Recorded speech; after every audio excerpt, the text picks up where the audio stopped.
You brought up a really good point, though, in terms of gathering evidence and it being about the facts.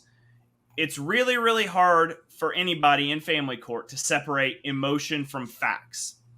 What are some tips you can give to guys in regards to gathering evidence, recording things? What are kind of some of your go-tos you give your clients?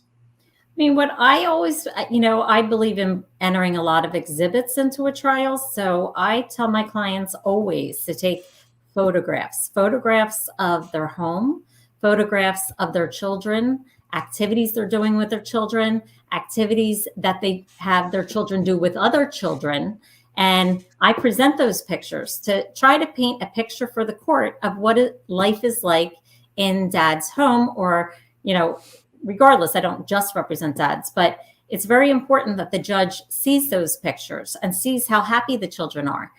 The other type of evidence that we routinely have submitted in a custody case are text messages, emails with the other party, because you really need to keep track of those things, because you never know, especially in family court, people make up stuff, they lie.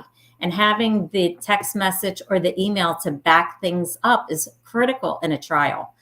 So those are things, I've had, 50 exhibits in a custody trial. You really need to present your case, not just walk in the court saying I'm entitled, because of this.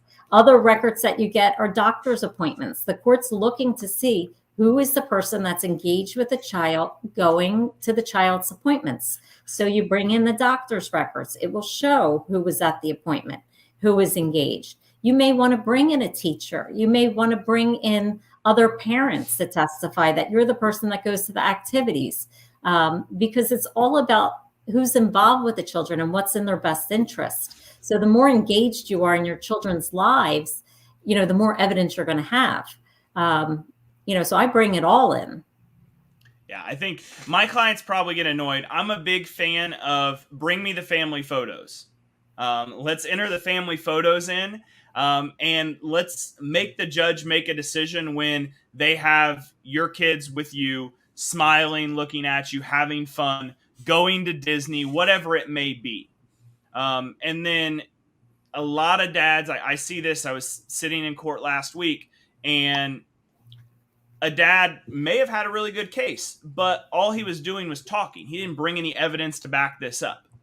He just said, hey, I have this evidence that shows mom drinks with the kids. I have this evidence that shows that there's been domestic violence. But where was that evidence? That evidence needed to be in front of the judge. So when it comes to, and we got a lot of people that are popping in here. TJ, love the photo idea. Deshaun, extracurricular activities, getting teachers, principals subpoenaed to testify in your favor. I had a case involving that. So let's just say dad hasn't necessarily been involved in the medical. I get a lot of cases, and I want to get your opinion on this. So you have a dad who has played a role, and maybe his role was he was the primary breadwinner. That's changing very rapidly with the number of women that are graduating from college and with advanced degrees. Starting to see a lot more moms that are the breadwinners, but still the majority is dad comes in, he was the breadwinner. He maybe didn't go to the doctor's appointments. He didn't handle the orthodontist. He wasn't the one signing them up for extracurricular activities. What advice would you give a dad who maybe that was his role as he starts to go through the divorce process?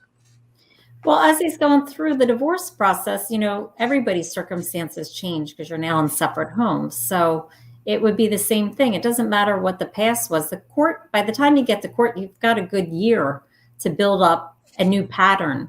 And they're looking at what's happening now, not as much as what happened in the past. And sometimes that sucks for someone that maybe did all the work in the past, but you really would tell them to get engaged. Like I told people today, you can go to gymnastics, is what I told someone today. Even though you don't have your child, just go watch your child at gymnastics, get engaged.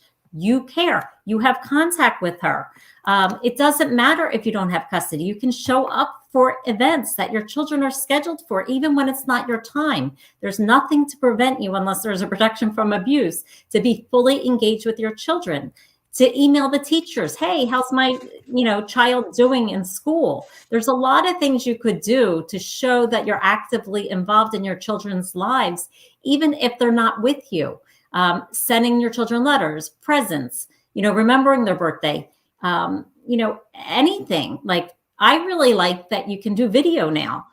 So instead of having a call with your child, you could play video. I tell my clients, get involved with your kids when there are other parents home. If your children are of the age where they're playing games, you can get in Roblox with your children in real time. These kids are playing online in the metaverse, and you can play Roblox with your child while your child's in the other person's home. And probably the mom has no idea that you're even playing with them, because a lot of parents don't get involved in the video games, but you could still have that connection with your child.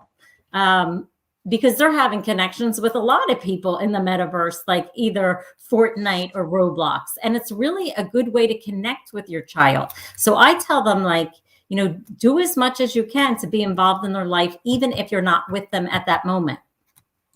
Yeah, I love that. I have a client who actually kind of got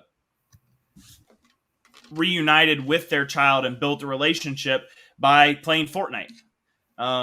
They started out a couple times hopping on the internet and playing Fortnite together, and it became a nightly thing. And it ultimately led to, it was literally the day the child turned 18, they said, hey, I'm going to go live with dad now, after having essentially for 18 years lived with mom. So I think you're dead on. There's so many ways with technology that that you can stay active and stay involved, or the old school way, like you mentioned. Coach their sports teams. Just go to dance practice. Do whatever to just be around them, even if it's not your parenting time.